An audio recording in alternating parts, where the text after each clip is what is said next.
You ever hear a story that makes your whole body go still? Like your chest just tightens, and your heart knows, this is more than just history. This is something real. Something that still echoes. That's what happened the first time I heard about Kaʻiana. Not the version in textbooks, not the side character in someone else's glory. I'm talking about the real Kaʻiana.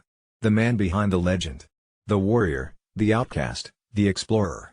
The guy who stood in between two worlds, with fire in his heart and an ocean of blood at his feet.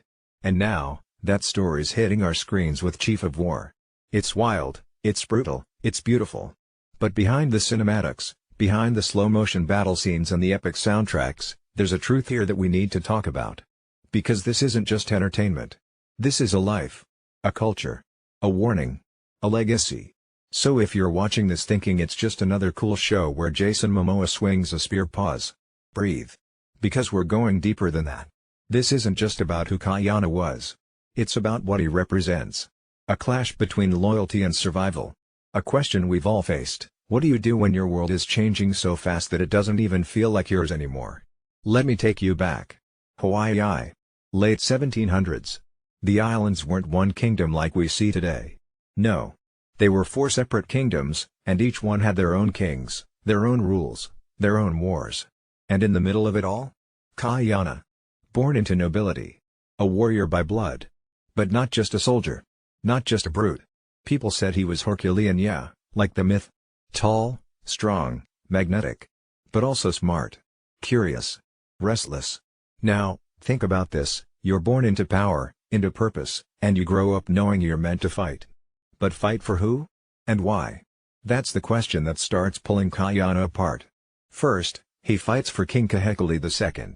Helps him conquer Oahu alongside his brothers. It's victory. Glory. Blood spilled for the crown. But then something shifts. He sees the cracks. The lies. The hunger for power that doesn't stop, even after the battles are over. And just like that, Kaʻiana walks away.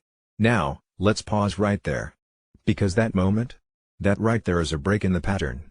A man raised to obey, chooses to disobey. Not because he's weak. But because he's awake. Have you ever been in that place? Where you look around and realize the thing you were taught to believe in, the system, the leader, the rules, they're not what you thought. That's where Kaʻiana was.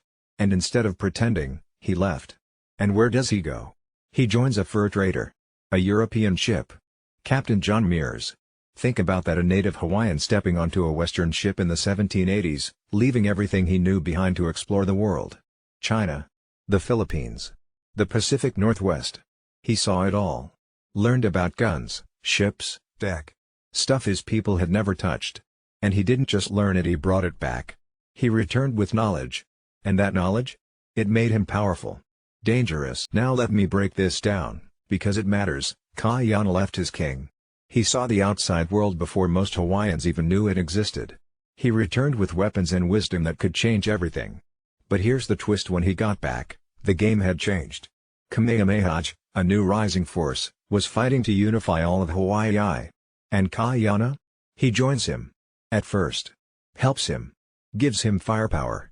Adds momentum to the unification. But history doesn't move in straight lines. And loyalty? It's not simple. Because somewhere along the line, Kaʻiana starts to see it happening again. Another king. Another hunger. Another man promising peace but leaving a trail of bodies in the sand. And once again, Kaʻiana steps away. He switches sides. Joins Kalaniʻa of Oahu, the last to resist Kamehameha. And that choice, that final stand, is what gets him killed. He dies at the Battle of Nuʻuanu, shot down. His body thrown from a cliff. Some say he was a traitor. Some say he was a hero. But let's be real, most people don't know his name at all. And that's the part that haunts me. How do we forget people like this? How does someone so bold, so conflicted, so human, get erased? We're so quick to celebrate the conquerors. The kings. The ones who win.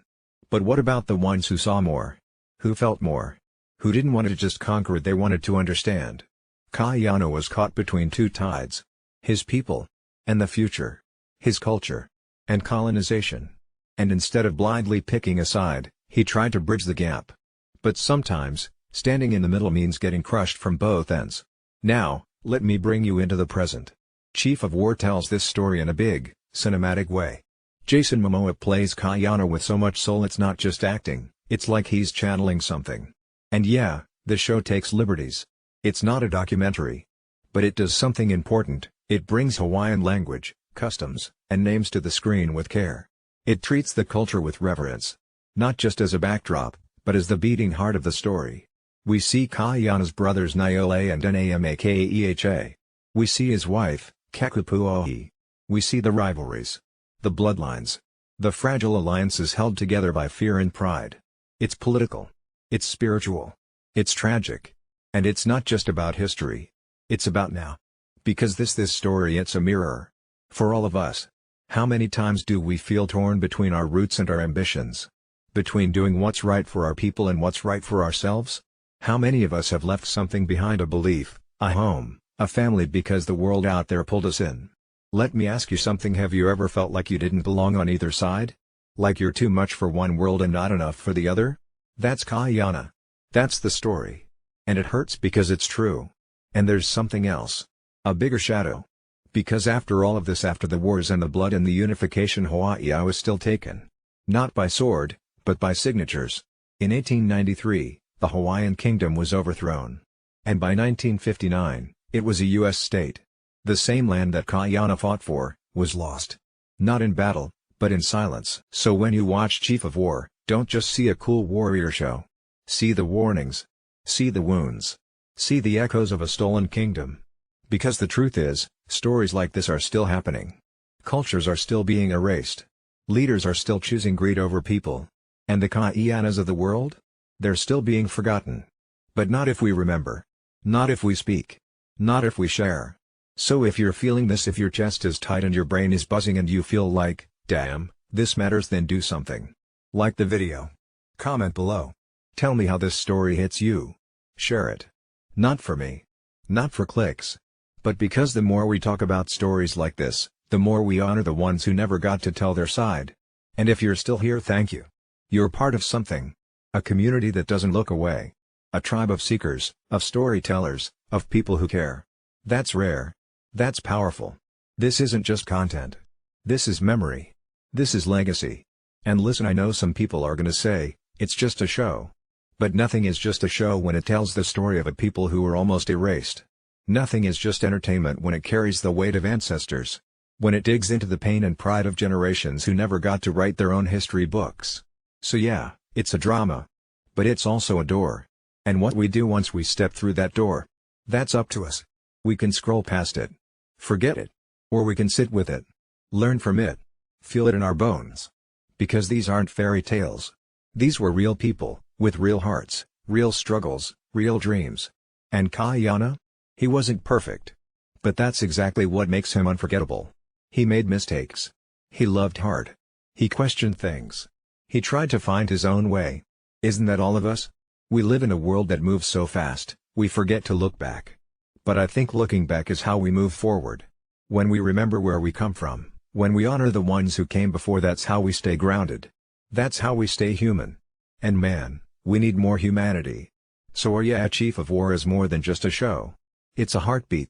It's a memory pulled from the ocean. And if you felt that pulse while watching, or even just listening to this, then hold on to it. Let it change you a little. Let it slow you down. Let it remind you that every name we remember, was once a person who just wanted to matter.